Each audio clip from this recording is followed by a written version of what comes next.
would like to call to order the Youth and Recreation Committee for April 18th at 6 p.m. Please note that all committee members are present. So motion to approve the minutes of the previous committee on Tuesday, February 7th, 2023. Second. Thank you. All those in favor? Aye. Any opposed? Okay, thank you. Unfinished business. None. New referrals for consideration. We have the portable toilets for the adult leagues at Forest Park. That was dated? Actually, I had a request from Mandy. She'd like to come to address the Parks and Rec. As I stated during the budget season, I'm not a sports person, so I really don't understand what the needs are at the football fields. So I asked Mandy to come and address the Parks and Rec committee to see whatever her concerns were. So if you're welcome to come up here and sit if you like, Mandy. So. I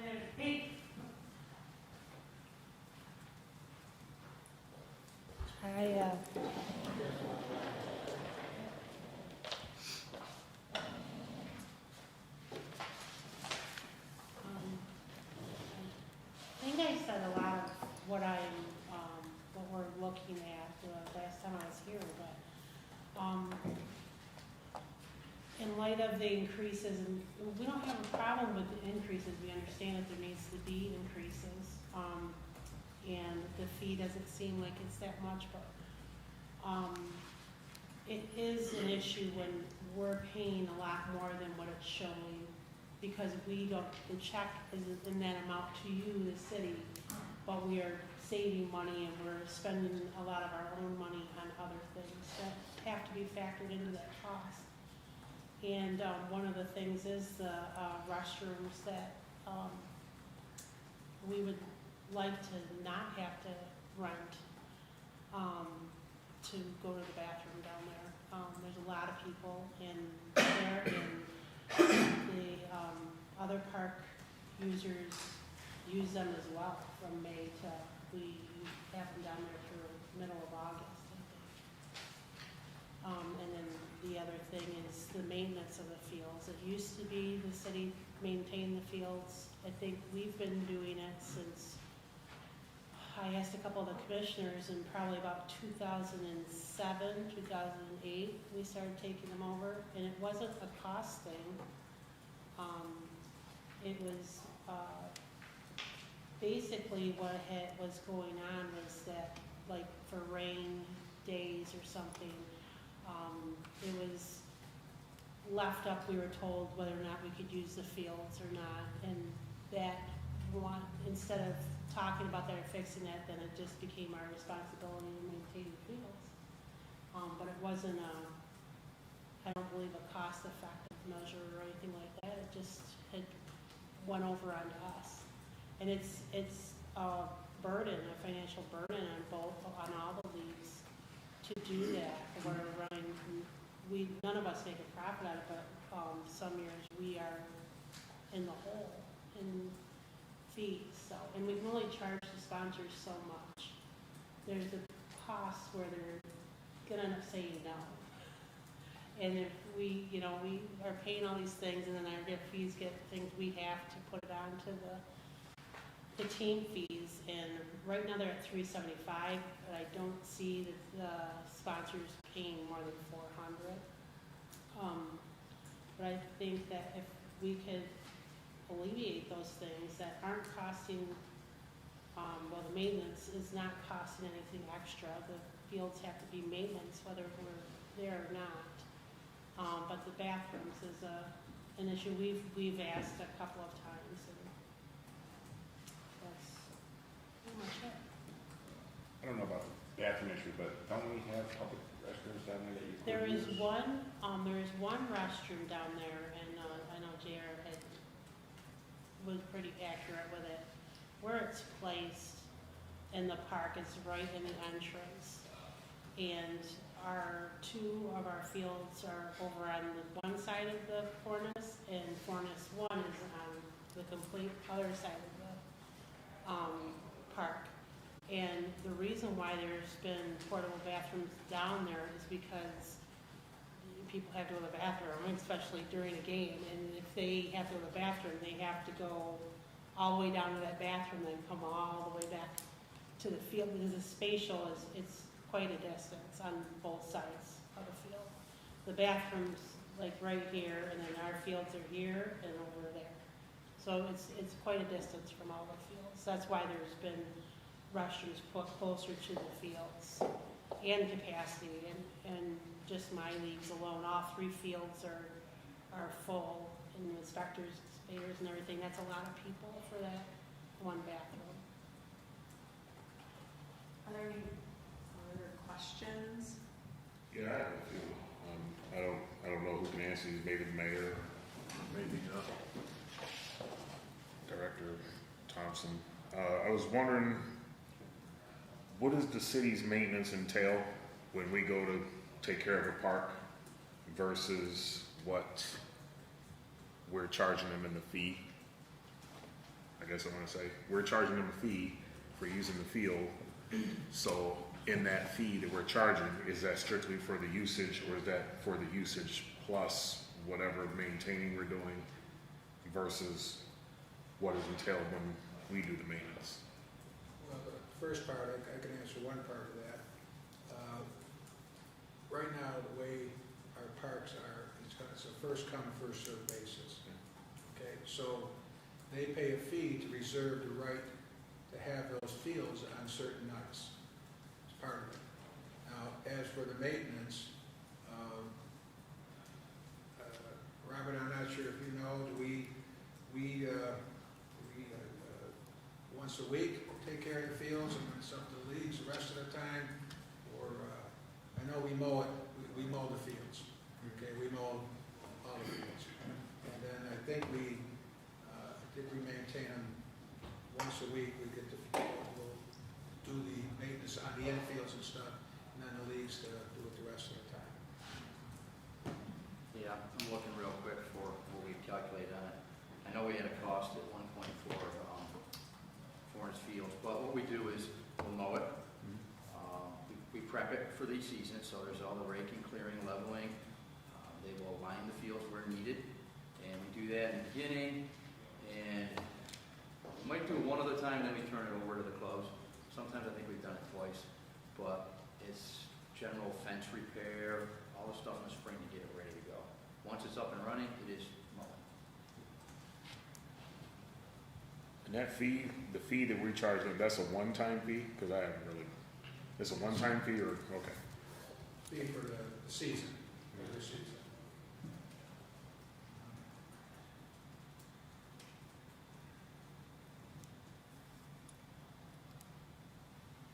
Did you have another question? No, that was all.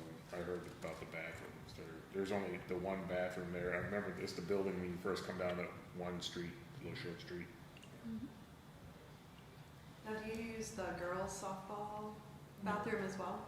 No, that's privately owned and is in use at the same time as our games go too. Any more questions? I'm not on this committee. I mean, I feel like I'm stuck between two entities here. I understand what you want out of your services you're asking for, but also understand charge a fee. I imagine even with our recent fee increases, probably where we're at is the fee doesn't make up for additional maintenance. So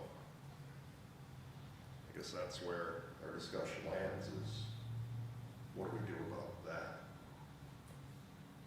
And I have the cost for here for Florence. Real quick. So to get it ready, rototilling, grooming, and painting of the lines is $1,000. This is kind of the labor of the boys out there also. Mowing all ball fields from May through August is $2,000, and all the rest of Florence Park, that mowing is about $4,500. So the whole area is 43 acres. The ball fields are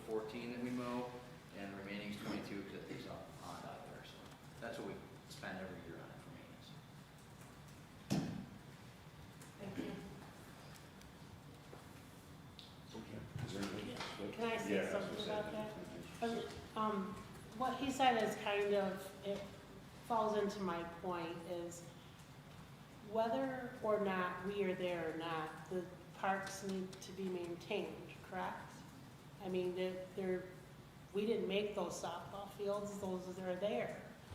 If anybody else wants to use them, on nights that we are not using them, which people go down there and do, there's other tournaments and stuff, they're not being charged for workers to maintain them. They're not being charged at all. Some of the people, we pay the fee to reserve them. The Women's League Monday and Thursday. But I'm just confused as to why all the cost of basically maintaining your park falls on the leagues or is considered, and whether we're paying enough to be there. I guess I'm not confused about it. It's just when I keep seeing the fees increase and everything, I understand the raise for fees, but it's a different situation for us because we're paying for a lot of extra stuff that the one thing, that's the part of, it says in the charter is what the DPW is supposed to do, maintain parks. I don't know if there's a special, for fences or anything like that, but they're the city's fences, they're not our fences.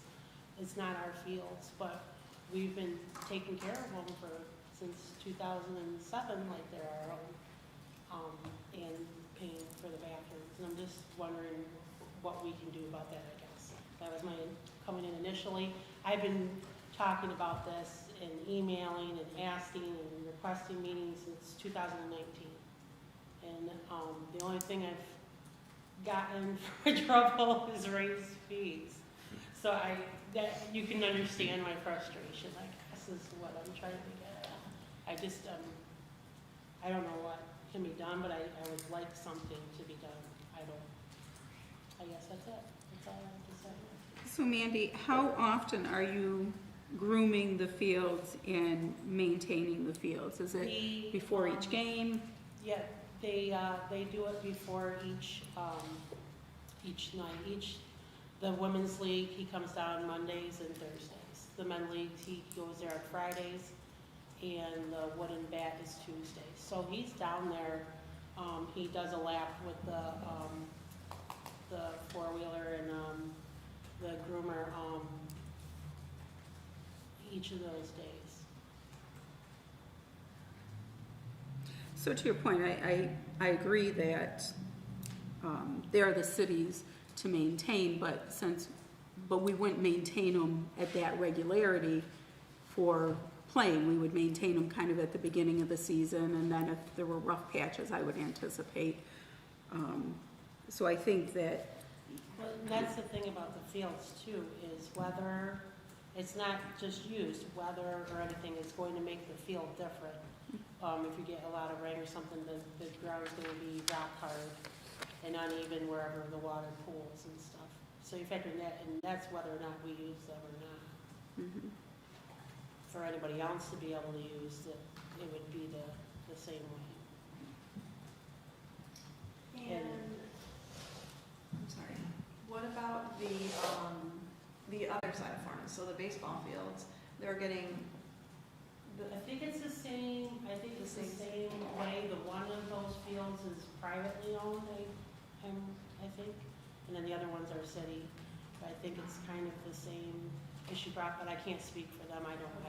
Field 6, which is your first one, is owned by Little League Baseball. okay. Okay, and then they use, what would it be, 5 and 7, and they maintain it the same, during the season. And same with the T-ball fields are not maintained. The grass is cut there. It's just the way it's been, it's the way it's been going. As far as I go back to playing softball here, and that's the leagues have always maintained during the week. So part of the reason I think the leagues maintain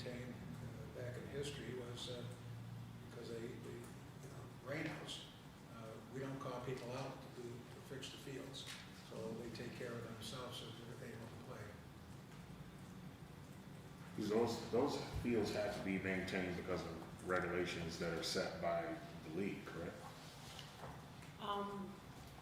Otherwise, you wouldn't be cutting the grass as often, you could just go out there and play without worrying about having the grass cut and so Right, forth. there is, I don't believe there's a specific regulation on like, anything on our end is regulation. I mean, it's easier for, safer for everybody if the grass is mowed and if the, infield's groomed, but I don't think, we don't have any regulations in place, other than like the size and the distances. Any other comments or questions? As far as the bathrooms go, so you guys are paying for those porta johns down there. Is there a way, I mean, excuse my ignorance as far as this stuff goes, but is there a way you can lock those so we can use them during, except for Mondays and Thursdays when you're there? That would have to be something that the owner of them would have to be asked, because I think they would have to do that and be, and would have access to it for cleaning. And I don't know when it's comes out to clean it, but, I don't think we would be able to say we're putting locks on these without his permission. 'Cause, I don't know what the fee is, but I mean, does the fee Well, include we weekly on pay- the Indian or, I mean, Yeah, I mean, they do the cleaning stuff, we don't do anything with them once they're there.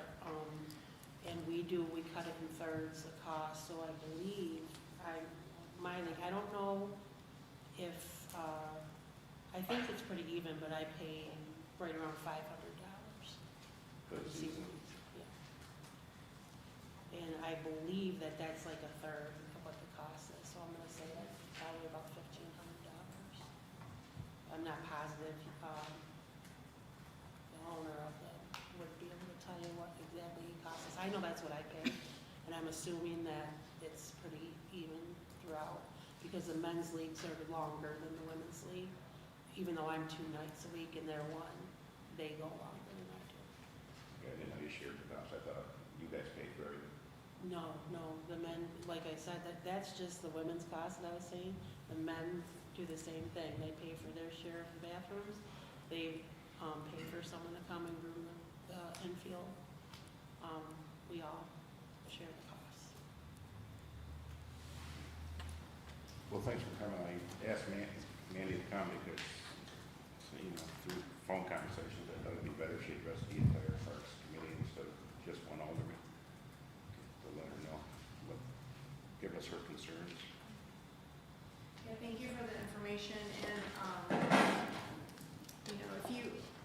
I think what would be helpful is if you have the information handy, at least for me,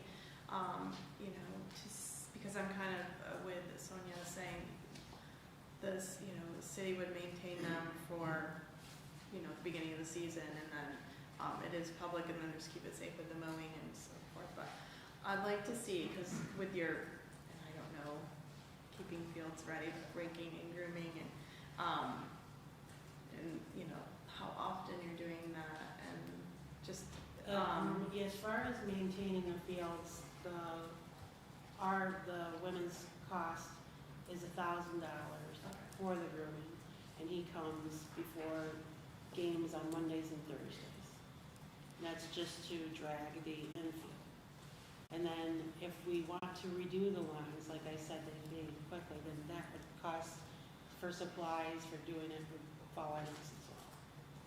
And it's done once before the men's season start, and then not again until City Cup, which isn't our league thing, it's a city thing, and it's like, come and do them, make sure all the fields are prepped for the tournament. But other than that, it falls on us if we want to keep the lines. thank you, that's helpful. Any other comments or questions? I've got a quick question, Mandy. So the women's fields are they specific, or do you guys share fields with? But each league has their own nights, so we don't run into cross. Right, but you do share a field. Yes, Okay. Field 1, Field 8, and Field 9 are what we all use. We've actually had to implement Field 10. because of rainouts, and it's hard to reschedule and get games in, so we've used that field. But our main fields are 1, 8, and 9, and they're used by all the leagues. And those are the ones that are gonna be lit? 8 and 9 will be lit. Those will be- One's already lit. One's already lit. Are those getting upgraded? We're getting upgraded, yeah. So one will get upgraded, 8 and 9. I thought we were getting 4 fields lit. There's there's lights already on field 2 as well, which is the baseball field and the football area. Field 2, 1, and the football field in between is going to be, the lights will be upgraded. And now with having more fields lit, and when is that supposed to be, do we have a timeline on that? We're hearing now it might not be this summer because of supply chain issues. It's so tight of hearing that. But we're working on it. Hopefully we'll get it done. And so that, the light fee that we passed, that is for the month, is that per month? They do it per, because we never know It's when. not per we're going to field, use it's them. per month. Well, it's both. It's, say in a month, I only have to use the lights 2 times. Okay. I'm gonna pay the $50 Yeah. rather than the $200 So the most you would pay is 200 per month, per yeah. month, if you had a bunch of night games. Mhm. Thank you. Any other questions or comments? Thank you, appreciate it. Thanks for asking me. I just wanted to make sure everybody was on the same page because we're not. You know, the last meeting, I saw everybody looking and asking still about, and that's what is happening. So we're just looking to see if some things can change with it. So, but thank you. Thank you. Thank you.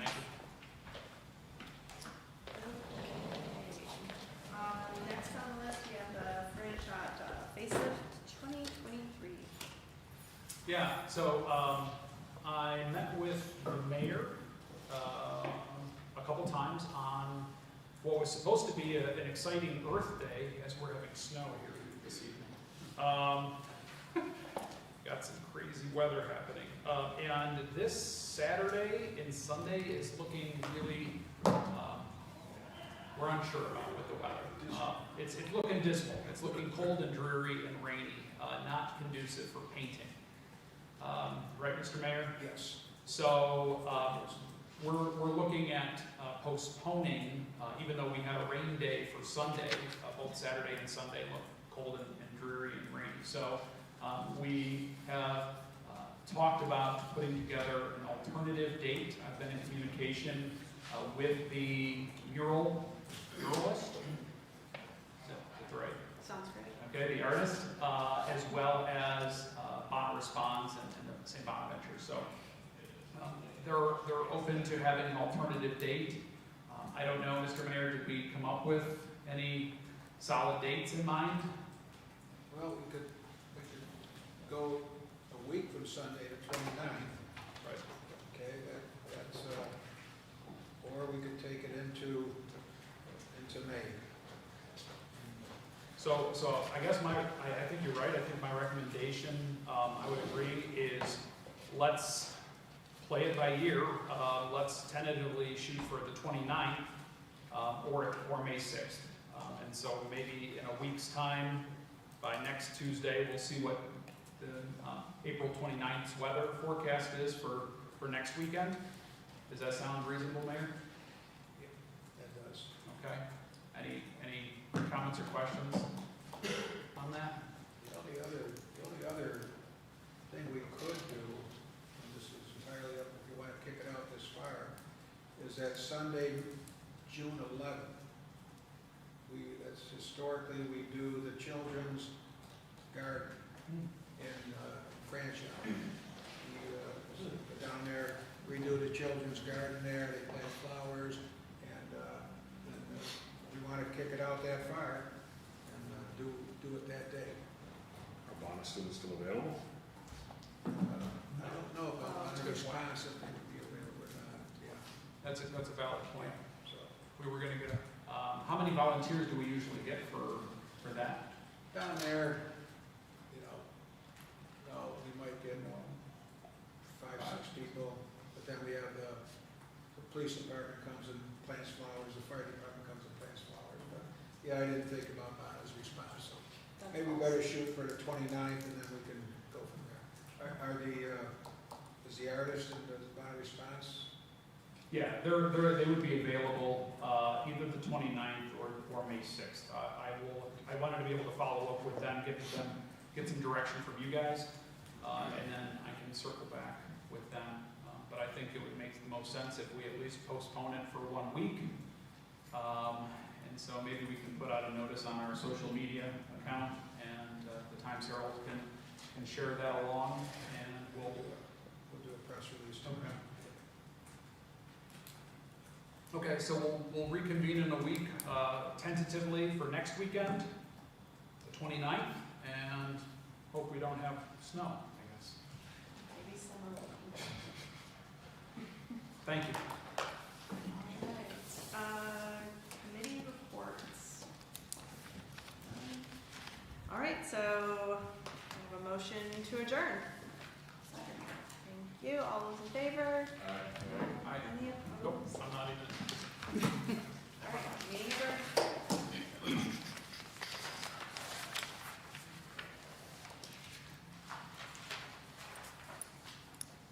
Who's next? Look forward. Go for it. Great. I'd like to call to order the Public Safety Committee for Tuesday, February 7th. Let the record show all of them are present. I'd like to make a motion to approve the previous committee meeting minutes, Tuesday, January 17th. Can I get a second? Second by Forney, all in favor? Aye. Opposed? Let's see. Unfinished business, we have none. Referral for consideration, we have the first discussion, Olds Court parking. I was presented this back in February, and I sent out something when we started with the budget, and so we kind of put this on hold. Basically what it is the owner of the property on Olds Court, which I've learned that Olds Court is actually considered a city street. I was shocked to learn that. But the property owner, what they like to do is change the curbside subway to a parking lot. Unorthodox, it sounds, but I know I've seen it in some cities. So I had pictures and I did not print them, and I apologize for that. I think I remember sending them in the email when I sent that. But facing Olds Court, what the owner is looking to do, first off, this is 10 apartments.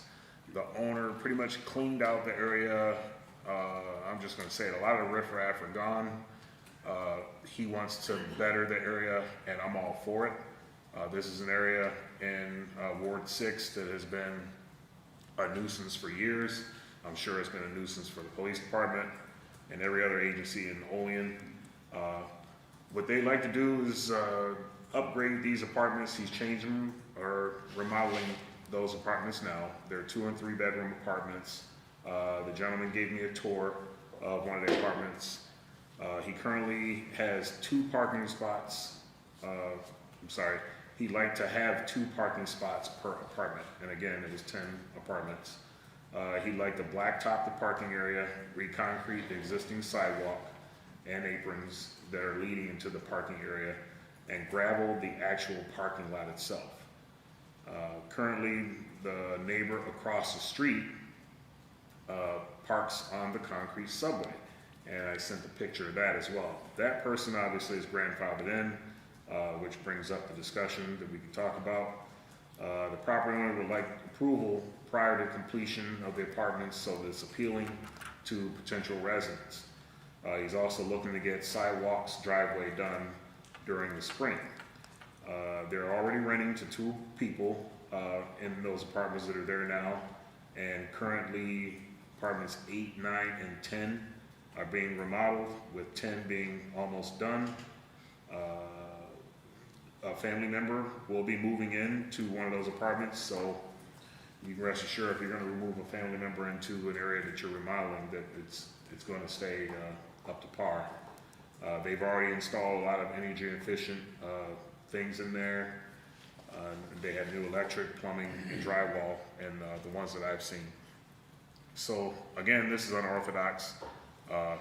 Again, from the picture, if you imagine facing, this is on North 13th Street. That apartment complex is there. It's in the shape of a U, with the left side facing it. That is apartment 10, with it going all the way around, with apartment 1 being on the right-hand side.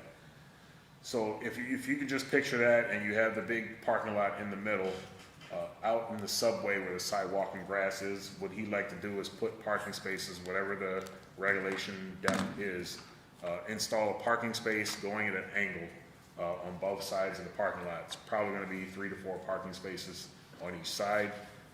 Not sure how many can actually fit there. Again, whatever the regulation amount will be. Reconcrete the sidewalk. There is one tree that's on the right-hand side facing the property that is actually tearing up the sidewalk, so I imagine something would have to be done with the tree that would actually make more room, or at least redo the sidewalk to go around the base of the tree and just trim up the tree. But what he's looking to do is get authorization to do that. He wasn't 100% sure if he needed to go through codes, or if he needed to go through the council, or if he needed to go through the zoning board. I took the liberty to look up one of our charter, chapter 24, traffic, article, what is that, 4? There is a statement in here for, it shall be unlawful and contrary to the provisions of this section to park any vehicle upon the subway of any public street in the city as defined, if such subway is not covered, finished with blacktop or concrete. So that tells me that you can park in the subway if there's concrete. Then I went on and I found a section, chapter 28 in zoning. It says parking shall not be permitted in front yards except following site plan review as prohibited for in Article 9 of the zoning law. And then when you go into the zoning law, that will be chapter 28 zoning, Article 9, and there's 3 pages of information there. But it also discusses special permitting. So this is something that either has to go through the zoning board or the council can decide. So I wanted to bring it forward to council and let them discuss. You asked me to have codes here today. Yes. This is not under codes jurisdiction, it would be under, the public right of way is under the DPW Okay. jurisdiction. That's why Robert's here to discuss this or answer any questions. Well, Director, could you please shed some light on this? Is this legal, illegal? Is there something that can be done, or is this something we have to toss back and say it cannot? So what you read was accurate to a point. We read 24-117 about parking in subways, and it ended with covered or finished with blacktop or concrete. Yep.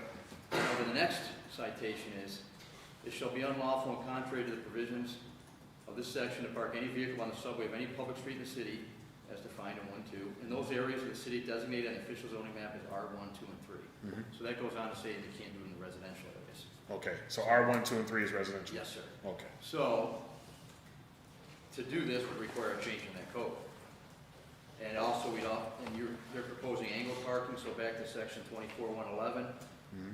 Only lists 5 areas in the city where we have authorized angle parking anyway, in commercial areas. So that would have to be amended too. So as it's currently written, no, it wouldn't be legal. Okay. So then that brings up the question on the next door neighbor, because they park parallel to the street on a concrete pad, literally. I'm sure there are many in the city like that. As we find them, we try to address them, but I'm sure there are people doing that. There's people who park on the subway, when we find them, they get ticketed. Well, this is their grandfather. You Google Earth this spot, this concrete has been there for some time. mangled and shifted and the whole 9 yards. I haven't seen this, I don't know, I take your word for it. I can't remember when they changed this parking on the subway, and but you might have to go back, and Tiffany might have to do some research and go back and look at when they changed the law and see if there was provisions in there that grandfathered people in. Okay. I'm just trying to get all the answers because I know I'm gonna get asked. Yeah, I And can answer that. There's several places in the city that are like that, around it. They changed the laws and then well, it's here, they can park there, so. So I think we'd have to do some research on looking back at when that was changed and see what it says in that law. And then as far as so if that is actually considered a street, I guess on paper, we're not responsible for taking care of that street? I think Robert's been doing some research on that. So it legally belongs to the city, so yes, we would legally be responsible for it, not for the sidewalks, they still be the homeowner's responsibility, Right. but, that is a city street. Where's the street? I'm not confused. Yeah. Is the street going right into the It's- parking Yes. complex? Or the- Yeah, when you drive straight down north, when you turn off of Washington Street, you make a right, and turn on to North 13. Halfway down, there's a turn, there's an apartment complex down there in the shape of a U, Yes, no, and no, it's, supposedly it's a city street, and I didn't know that Yeah, myself, that so. driveway or parking lot in there is actually city street. Old Court. Olds Court, yes. Oh, so that leading into that house is a street? Yes, sir. So they built a house on our street then, We right? might have to do some Been there a while. research. Just a thought here, we might have to do some research and see if there was a easement granted to the builders there of Earl's Court that they would maintain that. So Yeah, I haven't gotten that far we yet. can have Greg Piotr take a look at that.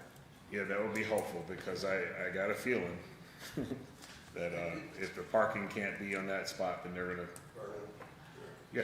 does it change anything though, Robert, because we're referring to it as a paper street, but it would probably technically just be an unimproved street, correct? Yes, it's on.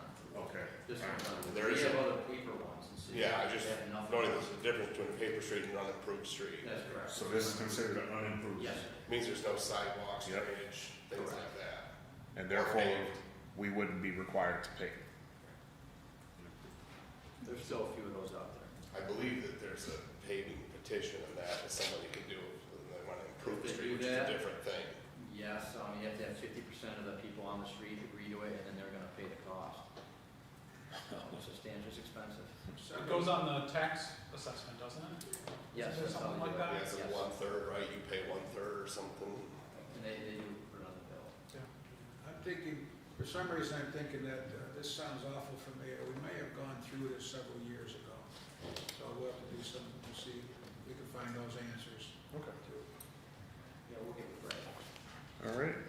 Something I would add too, Carmen, is the angled parking to the street. Even though it sounds like it could be a good idea, I don't know that there's enough space there. Conceptually, to look at it, it looks like it might, but when you park angle, those spaces end up needing to be longer than your normal parking spot.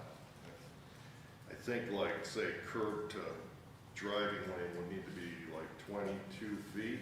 Is that right, Robert? Well, there's a whole lot of things to look at. It depends on the angle itself. Yeah. Our typical one is 9x20, and if you're at a 30 or 45, it changes. So that length will have to be adjusted Yeah. based on what they have. And you still have to have enough road width for through traffic depending on the angle and the length. So it's, a lot of what ifs here. I don't know. Yeah. I don't know the details. And that's why I drew the But lines. it is there. definitely a Yeah. concern. And even if somebody wanted to seriously consider that, they need to have an engineer kind of make sure it could even happen, before. Not a problem. I will take it back to the homeowner and talk to them. The fact that it's a unimproved street, that should be suffice there. Okay, so if anyone else has any questions on that one? All right, moving on. Discussion on stop signs on Front Street at Prospect Avenue and Front Street at Spring Street. That will be Alderman Bates. Yeah, just looking at issues along Front Street, I believe it's one of the longest continuous stretches of road with no traffic control devices. Chief Richardson back in 19 did one traffic count, and then we did one earlier this year. And the results were that there are 48,000 plus cars per week that travel up and down Front Street in both directions. The highest count was about 8,200. The 2019 was done, I think, in the summer weather. So the count was a little bit higher per day, correct? Chief probably did that one. Sorry. If I remember correctly, it was a little bit higher, but it was done in the summer, where this one was done in the winter. 485 cars of that were traveling excess speeds of 40 miles an hour. 5 cars traveling at 60 miles an hour plus. Cars passing each other, as I've sent a video to everybody here, is a near daily occurrence on Front Street. With the increased traffic counts, because a lot of people now will choose to avoid North Union Street, they'll traverse First Street and Front Street as a bypass. There's backups. Making a left-hand turn off Front onto Prospect and or Spring is sometimes near impossible. And sometimes the people just take the chance, and there's oftentimes, again, Chief Richardson can shed light on, there's oftentimes fender benders or good accidents. Spring Street houses Eastview Elementary. Coming to the stop sign, trying to make a left off with a carload of kids during rush hour and peak times is also near impossible. I believe the stop signs, along with enforcement, can slow the rate of speed down there before some of the accidents turn a lot more catastrophic.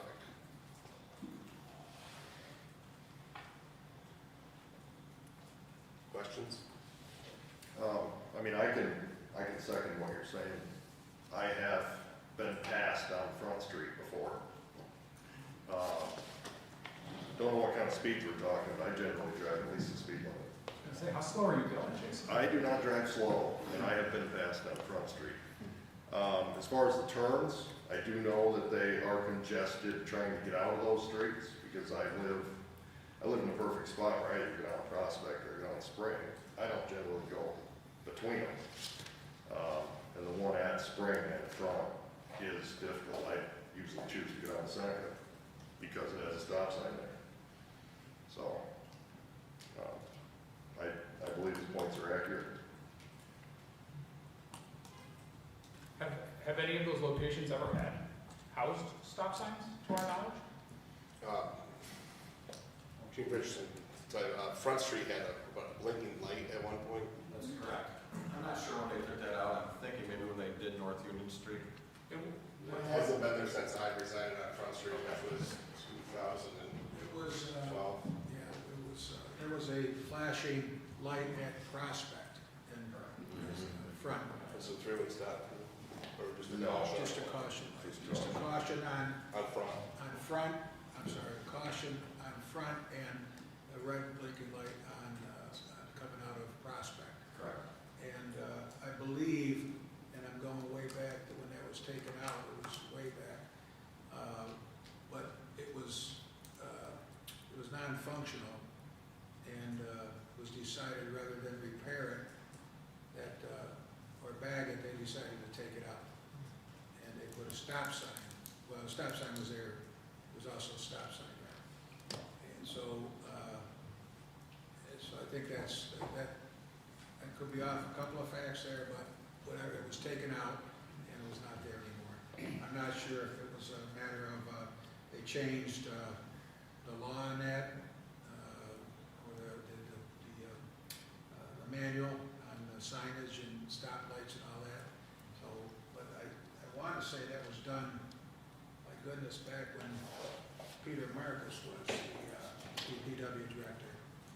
So that's quite a ways back. So, a couple comments on that, just to give you some background here. There's criteria for when you have a stop sign on the feeder streets or the multi-stop.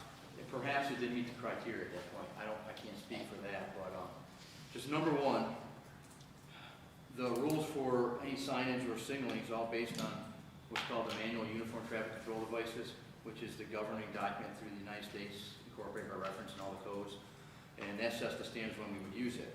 First and foremost, though, let's address the speed part. Stop signs are not for speed control. There's studies by Cornell Local Roads Program, the ones who also administer our CHIPS program, saying that actually makes it worse.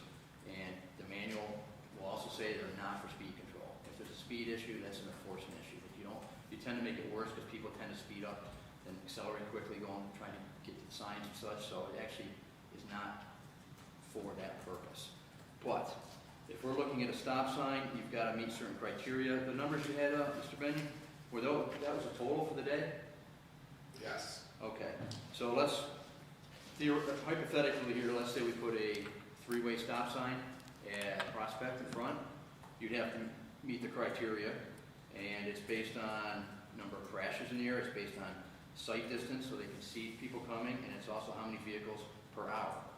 So the average of at least 300 vehicles per hour for any 8-hour average, so you're going to average it out. What it comes down to, it tells you you're doing an engineering study of the traffic patterns. So you take the counts, you take the crash data, and examine all of that. So it's different if we're having just the side streets have a stop sign, or we're stopping from every direction, so we have to look at all those cases and see what makes more sense. But it may not have met the requirements back then, so when the light failed to function, perhaps they decided they didn't need it, I don't know.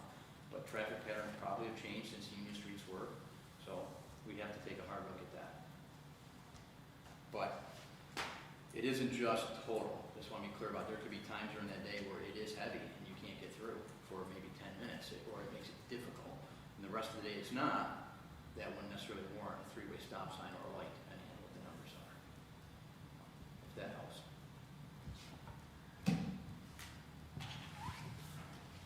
I have some things I wanted to add. I'm just trying to collect all my thoughts here. One, I know when I saw the study, the study was for 1 day or 1 week? I thought it was a week's time. It was a week's time. Study or a count? Okay, A count. so it was a week's time, okay. 8,200 was the highest in that traffic count Okay. per day. Okay. So, I'm sorry, 8,200 per day? 8,200 was the highest count Oh, on it's the one high- oh, I day, see. out of a total of 48,000 Okay. plus over the span of Was 1 it- week. Right, was the count for a week. Okay. And Robert, what you're talking about is something different than just a count, it's an actual Right, study. an engineering study takes the data from the DOT crash survey data, it takes the traffic count, it goes out and you look at the sight distances, because you have to meet certain sight stopping distances, so it looks at all of it. And then the study comes up with a recommendation.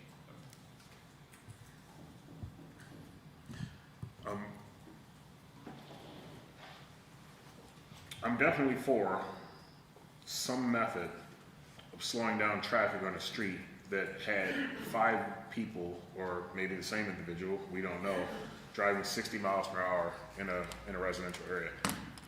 That's disturbing. But at the same time, again, like the director mentioned, enforcement is the key there.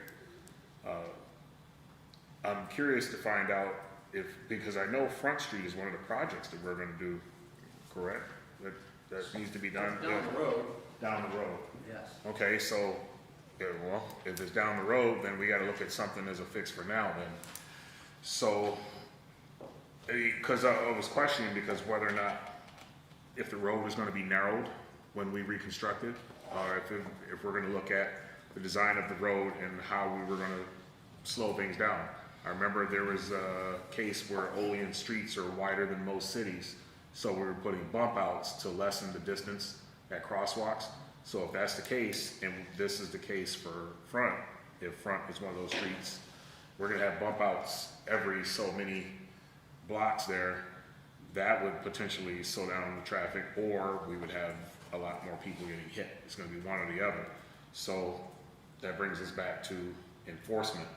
Is that something that, maybe the police chief and the Olean Police Department could help with by providing more enforcement? And then if things push come to shove, God forbid, you would hate to wait until something happens to someone to say, "Ha, told you, we need to put a stop sign in." So maybe not at both, maybe at one. quickly, the chief, I want to clarify something too, is stop signs are strictly for intersection control, and what that means, you're establishing right of way. That's the only purpose for them, decide who goes first, who yields the right of way, we're Okay. establishing Yep. intersection control. Very quick. And that's, and Ron, not to, but if you go back to where I first stated it, I presented two problems. One was, I'm not saying that stop signs will control the speed. I did talk about the amount of cars in the morning when that light backs up. Hell, I could see it all the way back to Paragon Avenue. From the light past Paragon, which is almost halfway down the street. So it's a twofold problem. Yeah, we have been doing more enforcement on there the last couple of weeks.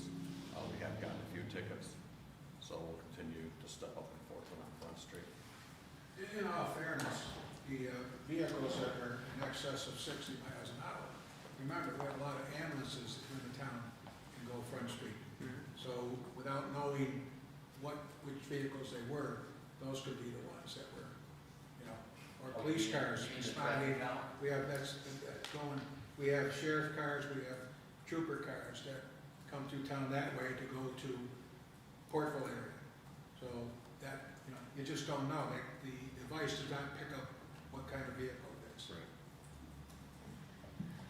I mean, I took that into consideration, but, you know, I lived in East Olean before, and, you know, I've seen police cars go that fast, but ambulance, I find it hard pressed to believe an ambulance would be going that fast. And in fairness, as a person that lives directly in the middle of the street, in the video that I showed you, you can't tell me that every car that is doing that is that. In the video that I showed you of a car speeding past another certainly was not a police car, or an ambulance, or a fire truck. And they were passing, doing the pass road. The Chief, you have a comment on that, on the passing? I mean, I've always wondered why there hasn't been, you know, no passing through there, double striped on Front Street. So, I really don't know why. That could be a remedy too. Yeah. We strike the road so that there is no passing. That's more Robert. I'm not, to be honest with you, I don't know what's on the road there. It's not No. striped. Not at all. There's no lines on the street. And to a couple points, Vernon, number one, you asked about the narrow of the street. You can't get Front Street much more narrow than it possibly is right now. But with the striping of the street, the 30-mile-an-hour speed limit's certainly not doing its job. So I think we're gonna rely on two stripes down the middle of the road to do its job as foolhardy. Well, that being said, you may not be able to rely on it, but if we did get someone passing, because I have had people passing while I'm working, and I can't write them for passing there, it's not illegal. Oh. In any city streets, you can pass. Yeah, it's not strict, you can pass there. Why didn't I know this?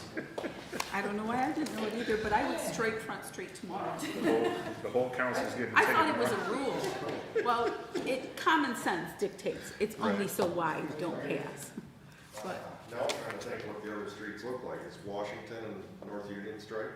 Washington has stripes. They got stripes? Yeah, I would be in favor of striping one. And I wanna throw this out there, I mean, consider reducing the speed limit on Front Street as well. We've done it on a number of other streets since I've been on the council. 25 tends to be the trend.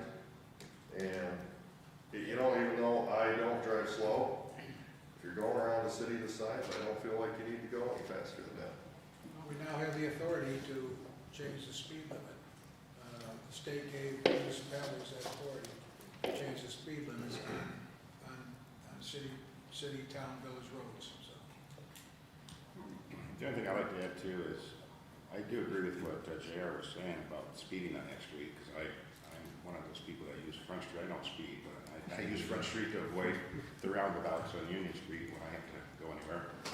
So I agree with what you were saying about heavily trafficked, and I don't know, I'm not gonna go against what Robert said, maybe he needs to do a study or not, but I just think that there's a stop sign on Seneca Street, Seneca in front, that we left there, and it was a great control device to get people off of Seneca. Prospect is just as busy as Seneca, so I wouldn't see a problem having a stop sign, three-way stop sign on Prospect intersection.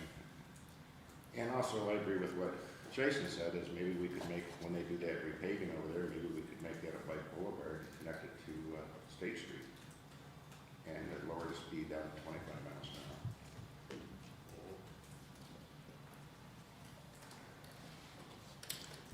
are there any concerns, as far as just because of the traffic flow, because there is so many vehicles, of every reaction has an opposite reaction, right? So now if you create, and it's not a bottleneck, I don't know what you'd call it, but having heavy traffic flow like that and integrating two different stopping devices, what's the, I don't want to say backlash, but what's the possible downside?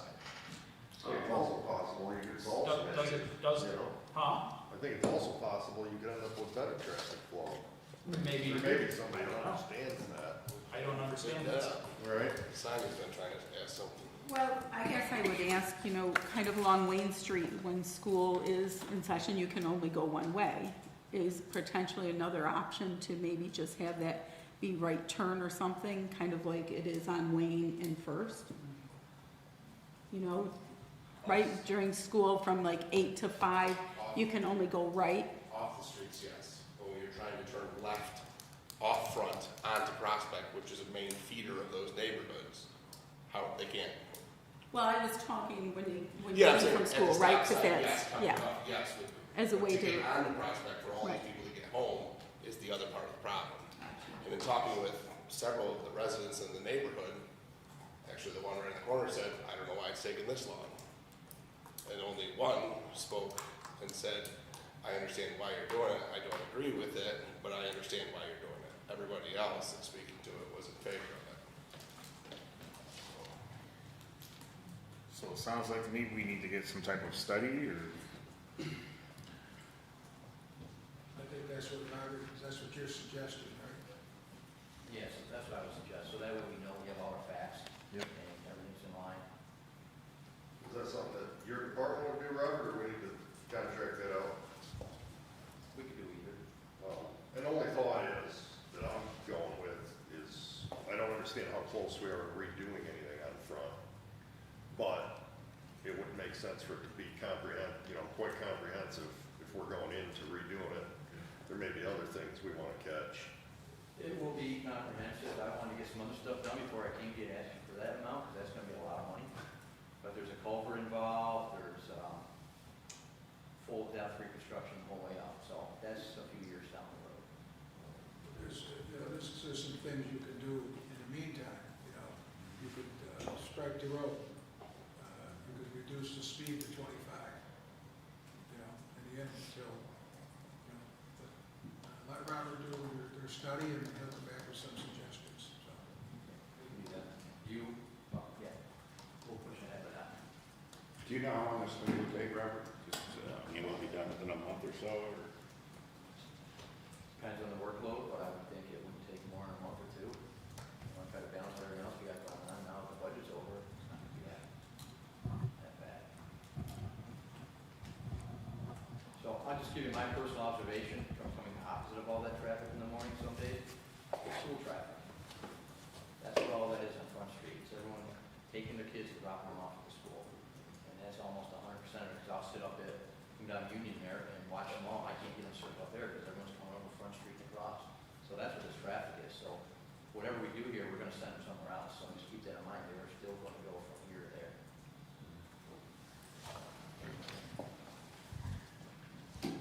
alright, so what do we I mean, does,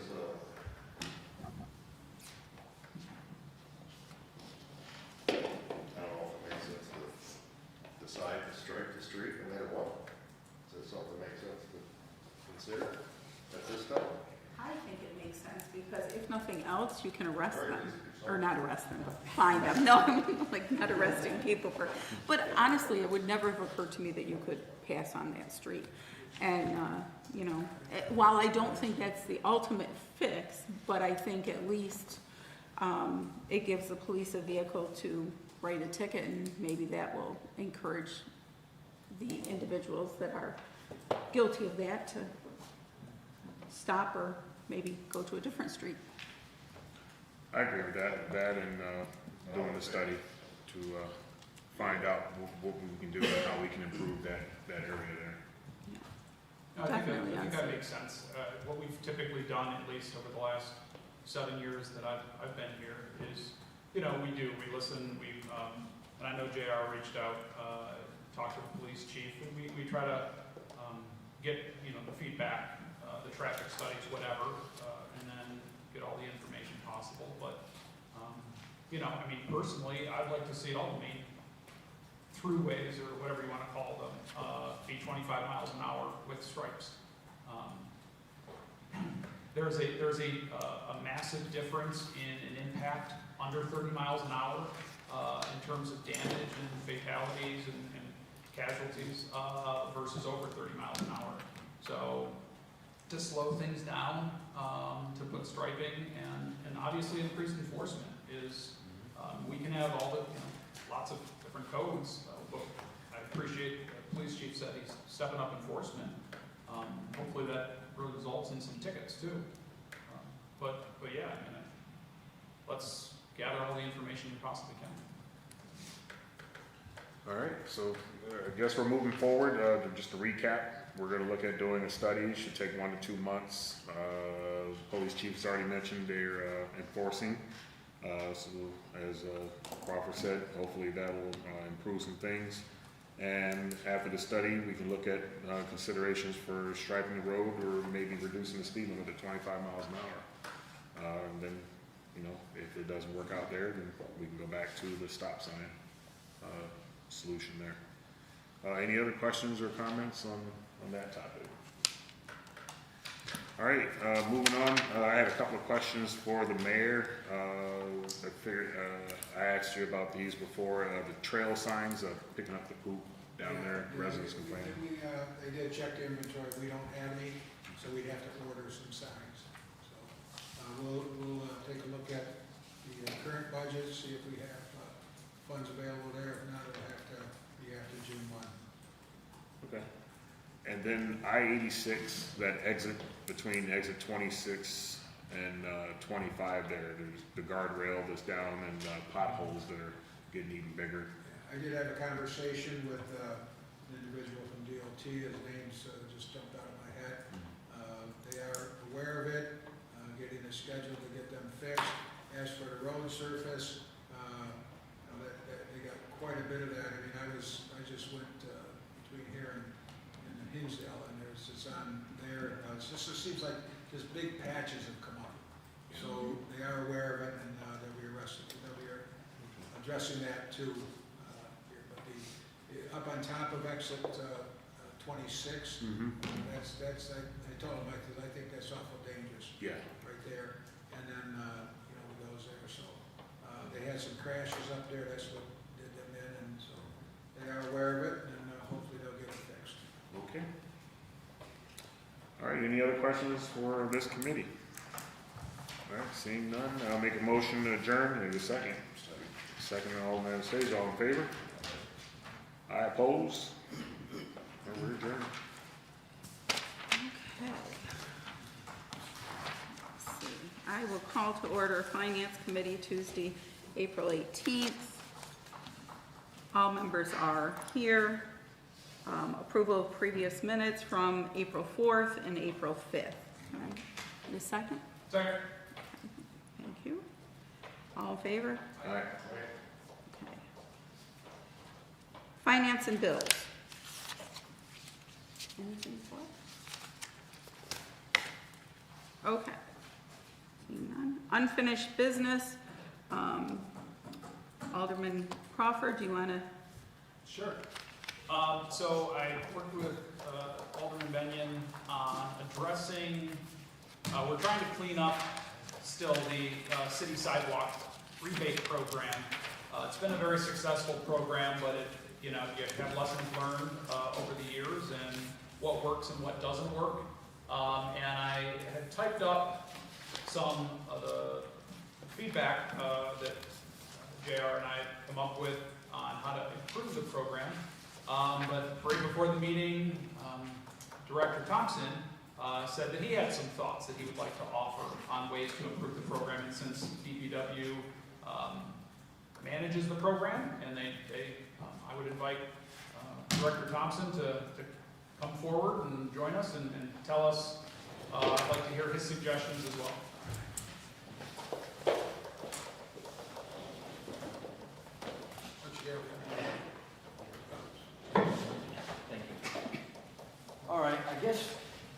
biggest issue we have with the sidewalk program, the rebate program, which has been well received, by the way. We actually have to turn people down because we don't have enough funding. But the biggest issue with it is simply that funding. We have to pay for regular concrete repairs and sidewalk rebates out of the same capital fund. The reason we're ending up short on money, we end up with 30,000 put into this program.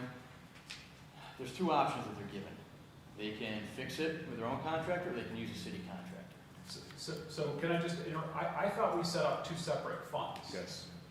I thought we have two separate capital funds. One that is the sidewalk program for residents, and one that is for sidewalk repairs. We did that last year. No, we did not. We talked about it, but we did not. It's all out of Didn't they add 150. one into the budget? It's capital fund 150, which incidentally is already 47 in the hole. We talked about it last year, we look at it this year. Capital fund, what, 120? 150 is 150? sidewalk repair, and I believe it was 47,000 in the negative already. That's the sidewalks that been done and not being paid back. That's right. Partly. I don't know. I'm not, So what happens here is, Okay. if they choose their own contractor and we can give a rebate up to $1,000, that's all well and good. But a lot of times they'll just choose ours. So we go off our contract, which is, we're going out for new bids right now. We have to pay them prevailing wage rates. We have to pay the contractor, we can't sit and wait, and then we go back and we bill the homeowner, which oftentimes we don't get it for quite a long time. And if they don't pay, it gets put on the tax, it gets rolled over. So we're giving out interest-free loans to these folks. And we're always in the hole because of that. but we are made whole. A long time down the road. Yeah. So the 30,000 that we were talking about putting in isn't enough to keep us above water. It's not, because we're also on the same fund, we're doing a regular sidewalk and our concrete program, which, Which they should be separate. I won't argue that, I guess, they're not, so. Yeah, I don't believe you were here, maybe, when we. But coming out of the same fund, we're doing the concrete sidewalks, detectable warnings, curbing, curbs and gutters, there's a whole, manhole repair, so there's a lot that comes out of there. So on top of it, we have to pay them when they do that, we have to pay the contractor who did the rebate program while we wait for money to come in. And we're always playing catch up, the 30 just doesn't do it. So, I guess what I would propose here is, why would we even keep in the use of the city contractor? Let's leave this for our repairs that we do, and when we send the note to the property owner saying they have to fix it, have only the one choice, let them get the contractor themselves. They're not paying prevailing wage rates, so it's gonna be cheaper for them. In the end, it ends up costing more for everybody to go through us. So why even have that complicated? Because now we've got to manage that program, we've got to do probably 1 to 2 days more work for Ally, which would incidentally, if we're not, don't have another full-time engineer position, that frees her up 1 to 2 days a week to work on other projects. So I would recommend that we take that part out about the city contractor altogether. Which is kind of what you suggested, JR. So this, The money should go further, right? that's what It We would, could just write checks for $1,000 to people, it would. or less. The only thought, Robert, was, that, and I don't know how easy it would be, as a resident, are the situations where there's 2 back blocks. And it's easier for the resident to say, there's these these blocks, they're tripping hazards, whatever. The city can do it for a couple $100 or whatever, just have the city do I it. believe that was our intent. That was the It intent. hasn't really worked that way, we're doing wholesale replacements. So, Process. so how do we find a middle ground someplace for those situations where, I don't know, can you just call up a contractor and say, I have 1 bad block? It's not gonna probably be worth their time, but is there something that, I don't know if it would be or not, I don't know if they would do 1 or 2. there's contractors that are out there that'll do 1 or 2 blocks, so. I know, but then is it financially beneficial to go that route versus? It will be for us, for the city, Right. and that money, like you said, will go a lot farther. So why not just put a cap on what the city would provide, if that's the route? If it is, then put a maximum of $1,000, if the resident were to want to use the city contractor. So it'll be a maximum, it's possible, sure. And I'm not saying, I mean, we can go back to the drawing board, you know, because this is new information, you're presenting us, and I still would like to circle back with the mayor. I really was under the impression we had two separate funds. Lenz, you're telling us no, but I feel like we went down this road last year. John, I have I think Me it's too. last year. I went over the capital fund list today before it came, and it's not there. it. Actually, I have two of them here. PL 61-22, Crawford, to authorize the transfer of $30K from Capital Fund 150 sidewalk improvements to newly created Capital Fund 222 homeowner rebate program. That was referred to the Finance Committee. So that was the one, right? Thank you, Alderman Robinson. That actually doesn't help, because that took 30,000 out of our sidewalk repair Well, contract. Well, that was why we created it, because there was an issue. We've been using up money we wanted to put into the resident sidewalks for, I don't know how many years, on doing. Well, I would argue we should have added 30 to it to cover, because we're behind in the other one, like And 47,000. they're two separate problems, right? We have sidewalks to repair Check that. as a municipality, and then we have a program that's specialized for residents to use, and they should be separate. We're not saying that shouldn't be funded, Robert. Obviously, we gotta take care of our sidewalks and curbs and all the things you mentioned. As I think I sent you something the other day about a sunken sewer drain or whatever. And that one's on our radar. Yeah. Wait for the weather to warm Yeah. up. And so, yes, that needs to get funded, but we also, so we can circle back on that. All right. I have one more. Yes, sir. PL 71-22, we authorized the creation of capital fund, sorry, wrong one. 72-22, authorized the transfer of $21,618.49 from general fund to capital fund 150 for sidewalk improvement. That was referred to committee of the whole June 28, 2022. So that's the one where we put the money back. Close. Does- 2022. That should have made it whole last year. The previous one, we created 30 grand for the one PL. Two totally separate things, so everything should have been squared away then. Because the issue was when the county was making us whole, it wasn't going back into the sidewalk fund for the residents that we had. That's right. And Right. Lenz is correct with that, now that he's on board. I mean, that was done before him, yes, that's correct. I think the intent with regular sidewalk repairs was for it to be in the budget on its line, on a line, right? So that we would have the separate funds so that there was clarity between them, Yes, right? yes. So I think we have a couple of things here. One is we have the city sidewalk program, then we have the residents rebate program.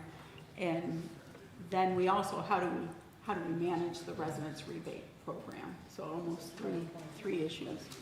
So what do we need to do to go back and make sure that we have those capital funds kind of separate for the rebate program? So we're gonna have to implement that this year, before we put any money anywhere, we have to separate those two. Because last year, I remember we talked about it last year, but I don't think we went to the full details with the correct budget. Well, quick question, Bernard, was those voted on as a PL? Was it Yeah, that's just the only time I PLs? put them in my folder. I'll go back and take a look at it. So maybe what we can do is can we circle back, look at what's going on with Capital Fund 150 and 222, right? What the balances are.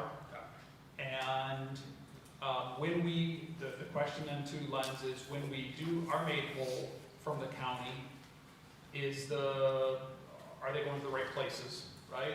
Is 222 getting funded as it should?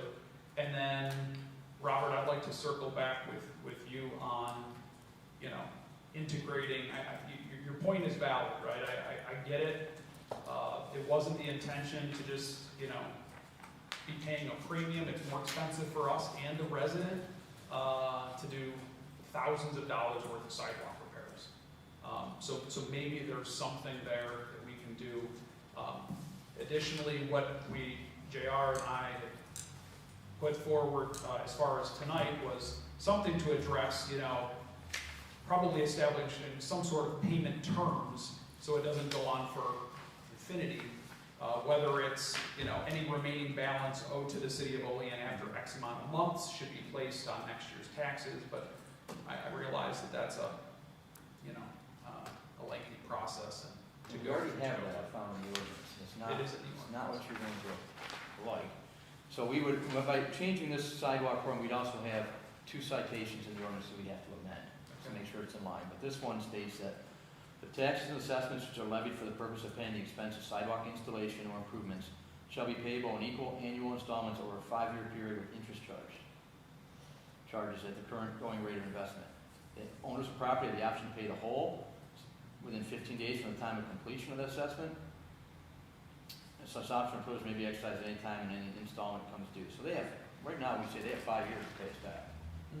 So that's not really going to help. Is that Is that based for- on an order to remediate or the guidelines? That's not the rebate program, that's the, if the That city would be comes out, effective. right? I'm saying that's what I'm asking, is that Yeah. based on the order to remediate and not Yeah. for the voluntary? I know what you're saying, that's why I'm just It needs asking, to be- is it that needs to for be one and not the clarified. other? It's But we really- should adjust it though, I Well, think. and too. let's back up to earlier in there, and actually, if you want to read the law, here's what it says, for the order here. It shall be the duty of the owner of the premises, whenever such work shall be ordered by resolution of the council, to relay and repair existing sidewalks whenever such work shall be so ordered. So it would be ordered, but what they're saying is, all these sidewalk repairs have to be individually ordered by resolution here. So I think the answer to that is some clause in here delegating the authority to the Director of Public Works. Otherwise, I'm gonna come to you with every single one of them if we're gonna follow the law, and that's onerous. Which law is that? This is 2135C, maintenance of sidewalks. So I think we need to, obviously, we don't want that. Yeah. We wanna take those 2 citations, I don't think we want the 5-year payment plan either. So we wanna take those and we wanna amend that to line up, so the rebate program, the regular one, everything kinda makes sense. So I think we need to look at the big picture here. So, and I would agree with you, Director. I think that we should have them find their own contractors for it and take us out as the middleman in terms of holding on to what equates to a loan and having to monitor it and manage it. I think that our dollars go much further. They will. I think the city benefits more from that. And I don't know, you know, maybe the city, you know, like, certain programs will have like a list of landlords to rent from. Maybe we have a list of, We do. contractors that then we can get out, and then if they want to be part of the rebate program, they could contact them. And I think it's rare that you have one block that, I would never do a rebate program for one block, it would be way too much work. Not to say somebody might not, John, but I think that typically you have more than one block. If you got one block bad, you got more than one block, for the most part. And you But, can only do it once, so I don't know why they would wanna waste it on one block. So, That's a fair point, you can only do it once. right. yeah, And there is a list of licensed contractors. We can't recommend anyone, obviously. right, but we could But give we it do out. have a list. Yeah, and that would take us out of, I mean, it's cumbersome to monitor those bits of money and manage and is. kind of track. And this goes back to our budget discussions on being more efficient. This is an incredible inefficiency we have. So if Oh, we're gonna try and and it's- improve that, this is one way to go. The other thing I'd like to add is before I became an alderman and they had that sidewalk replacement program, I'm probably one of the rare constituents who only had one block that needed replaced. And so when I contacted the city, they came down and they approved my one block. And otherwise, my block was raised, it was crumbling. I wouldn't have known who to contact, and I'm sure a contractor would not come down for what is a sidewalk block, 3 feet by 3 feet. I don't know what sidewalk block is, but I'm sure it would cost me a lot more to have a contractor come down, dig it up, and just order enough cement for that one block. It's a convenience to, like John was saying, to the residents, to let the constituents, if they have one block, such as I, a perfect example of, that did that. And so here's the other thing, and I get it. We're always reminded that there is a balance between doing what makes financial sense and then balancing that with what's good for the community, right? And so my point being, it's like, well, yeah, we don't want to be a bank, we don't want to offer this service. Just let residents go find their own contractor. Well, there have been examples or cases where, you know, someone who is on a fixed income, who is on lower income and maybe not able to pay a contractor $2,000 to repair their sidewalk, has taken advantage of the program in a positive way and made $100 payments on a monthly basis back, and you know, and they are able to then improve the quality of their residence and the neighborhood, right? And I guess that was the idea, at least behind it. And then we also seen at the same token, people get $7,000 worth of work done, right? And that's not the intention of the program. So I'm probably the most moderate. Like there's got to be some middle ground to still take into consideration situations where, you know, you need 1 or 2 blocks done, and maybe we can try to find that compromise. So perhaps we can take a look and see how many individuals actually take advantage of the city contractor versus not, right? And see, you know, what the average amount is that they're taking out, you know, and what the cost is to see, and are they then paying it, making it whole, or are they, because part of it is if we know that and that there's a few people who do that versus the majority, you know, maybe then we take a look and say, well, how can we meet the needs of the most? Because 30,000 from private contractors will definitely go a whole lot further than 30,000 from the city contractor there. We might be able to get 10 a year under the rebate program with the private contractors right now. And I think we want it to be a little broader than that, which is 10. I mean, we do have a maximum though, right? I mean, $1,000 is the most that we pay out. But I understand what you're saying is, JR made the point earlier, like, but if we're using the city contractor and we're doing $6,000 worth of work, that we're pulling $6,000 out of that Right. Right. capital, and that's not the intention. So then we don't have the money to Right. turn people away. Right. Before the money really would be gone. So, you know, I'm fine postponing this again for a couple of weeks and seeing if we can come up with a, you know, a final resolve to this. I know you're busy, Robert. Some suggestions on how we can kind of come around, and then Mayor, if you can get us some answers on the funding, the capital funds, Yes. and that would be helpful. And actually, oh, go ahead, Alderman. All right, 2 things. The payment aspect was the same law, 21-35C. 2135C was the That was a maintenance of resolution, sidewalk. the order, and it was F instead of C. It was Payment was F. 2135F was Okay. a 5-year period. And then the other On the thing, order. thanks. And then the other thing was, I stumbled across something else while I was looking for those 2 PLs, because I just searched by capital. Before the transfer, 72-22, before that transfer, PL 7122 is called Capital Fund 222, which is the same name as PL 6122, Capital Fund 222 Home Rebate Program. And I did a copy and paste when I did that. I didn't type it, so that's not a typo from me. So we may want to check into that. We may have 2 capital funds with the same number from last year. And to be honest, Vernon, I thought we took an old capital fund and renamed it.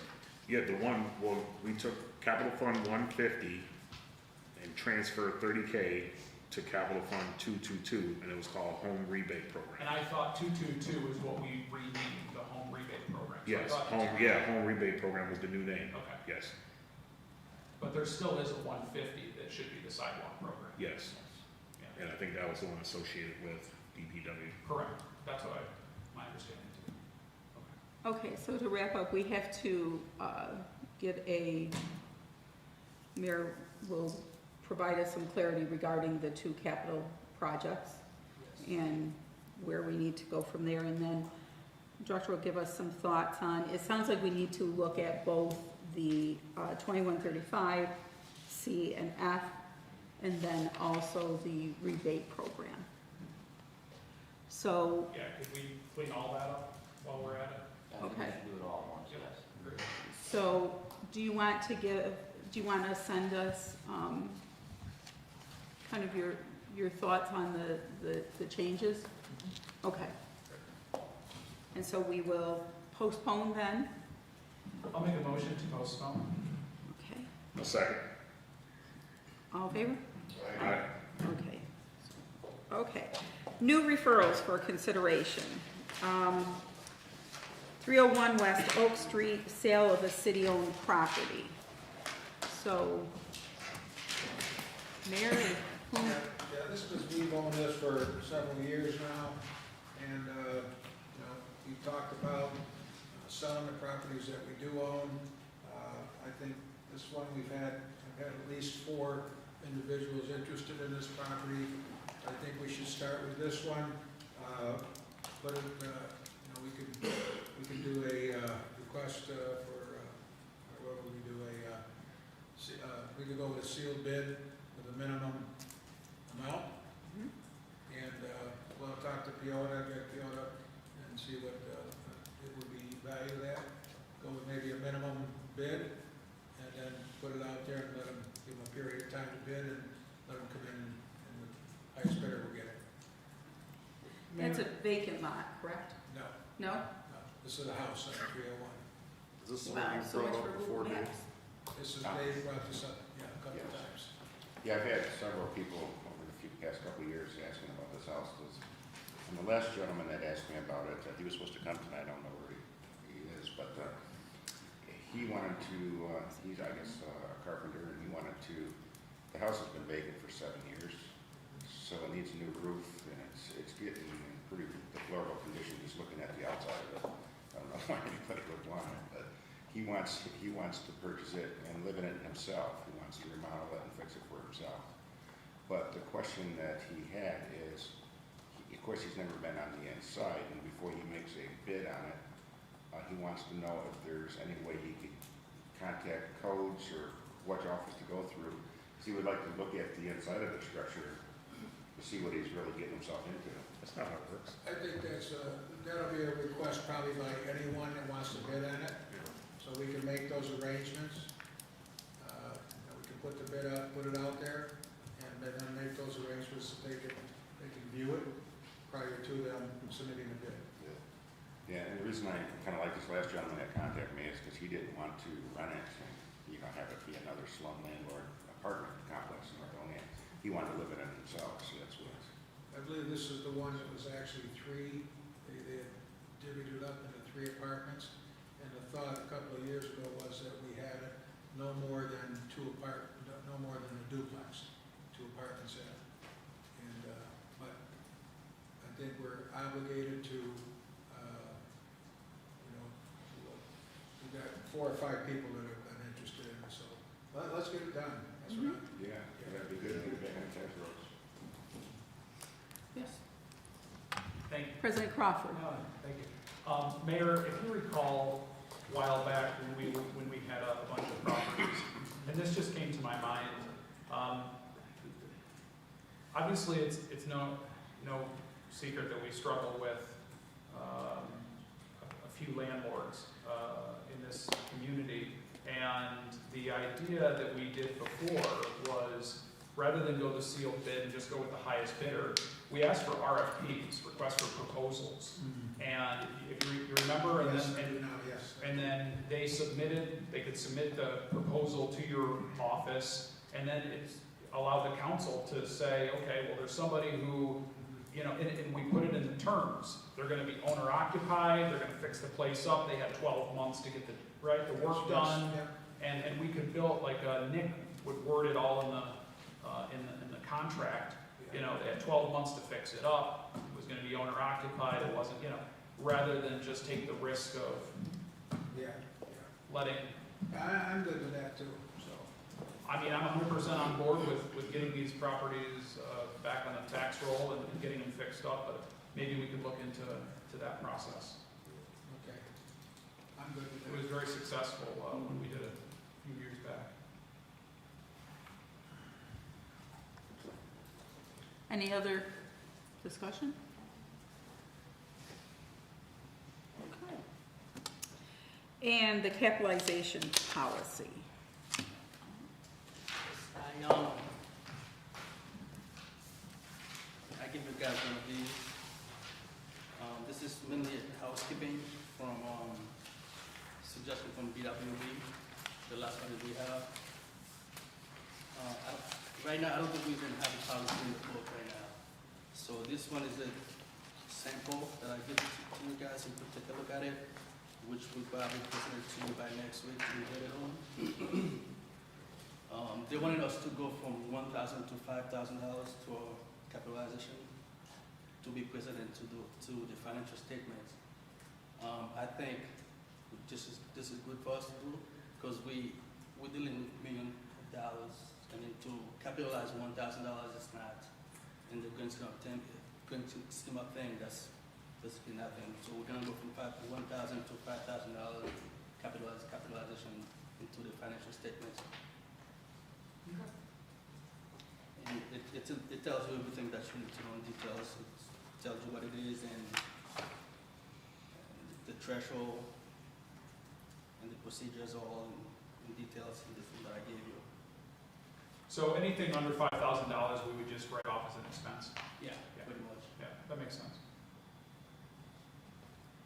I don't have any concerns about this. I guess I'm trying to if it's not a long conversation, I'm trying to understand, being a city, I mean, it's not like we pay taxes, right? So how does that expense, I mean, obviously it probably eases up some paperwork on your part, right, Lance? Yes, so if whoever take charge in writing down every single capital project we do, or capital asset we do have, let's say by calculator, I don't know. But what do we do it for, like determining the value of the city or something? Depreciation. Appreciation. You got everything that's $1,000, they've got to depreciate. Now, Right, why do we do that if we don't pay taxes? What does it benefit us? Because it's general municipal law. Yes, everything has a price. Basically, if you get a piece of equipment, you have to put a price on it because there's a value to that property. You Yeah, have to decrease that every year. You could do a straight line depreciation from 10, you could do a 5 year, you could do 10 years. Every year you deduct some. At the end of the life of that project, of that asset, you could sell it for the value of that asset. So basically, we have to put it in the book. okay. So does the 5,000 get you what you want to achieve out of, you know, is it enough? Does it make sense to? for that to be- That's what the suggestion was, 5,000, because right now it's $1,000 right now. Anything 1,000 or less, we don't do that now.